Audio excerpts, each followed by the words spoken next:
बूढ़े लोगों में कमर दर्द की वजूहात और उसका इलाज। एक ऐसा ही कमेंट आया है, इस पर मैं तफसील से बात करना चाहूँगा। ये कह रहे हैं, महर नबील कह रहे हैं कि हेलो सर, मेरे बाबा के तकरीबन 12 साल से स्पाइन का मसला है। कुछ हल नज़र नहीं आ रहा, दिन ब दिन दर्द बढ़ता जा रहा है, बैठ भी नहीं सकते, सिर्फ लेटे रहते हैं। ये जो इन्होंने बात की है ना, ये हर उस मरीज़ के साथ होता है जो अपनी स्पाइन पेन को इग्नोर करता है। आखिर में जाके यही होता है।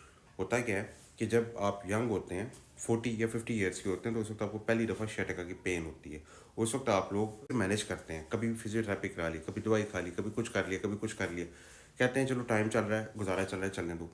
जैसे ही आप 50 साल क्रॉस करते हैं या 55 ईयर्स की एज क्रॉस करते हैं और 60s में आते हैं, फिर आपको ये मसला दोबारा शुरू होता है। लेकिन उस वक्त आपको साथ में दूसरी बीमारियां आ चुकी होती हैं। ब्लड प्रेशर होता है, हेपेटाइटिस का मसला होता है, दमा का मसला होता है, ठीक है, शुगर का मसला होता है, दिल की तकलीफ चल रही होती है, साथ में स्पाइन का मसला होता है, जिसकी वजह से आप सारी तकलीफ को थोड़ी देर के लिए साइड पे रखें।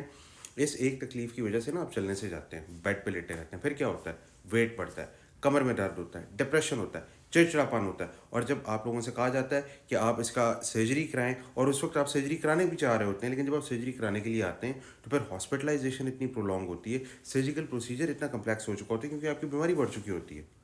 स्पाइन का टाइम पे इलाज कराइए, अपनी पेन को इग्नोर ना करें। अगर 2 हफ्ते इलाज के बाद आपकी स्पाइन की पेन सेटल नहीं हो रही, तो अब टाइम है न्यूरोसर्जन को दिखाने का, नहीं तो बुढ़ापे में जाके आपके साथ यही मसाइल होंगे। बेटा, जो आपके फादर के साथ प्रॉब्लम हो रहा है, इसको इन्वेस्टिगेट करने की ज़रूरत है, इन्वेस्टिगेट करके ट्रीट करने की ज़रूरत है। इसको अगर प्रॉपर इन्वेस्टिगेट करेंगे तो उसके बाद इसकी ट्रीटमेंट अप्रोप्रिएट होगी।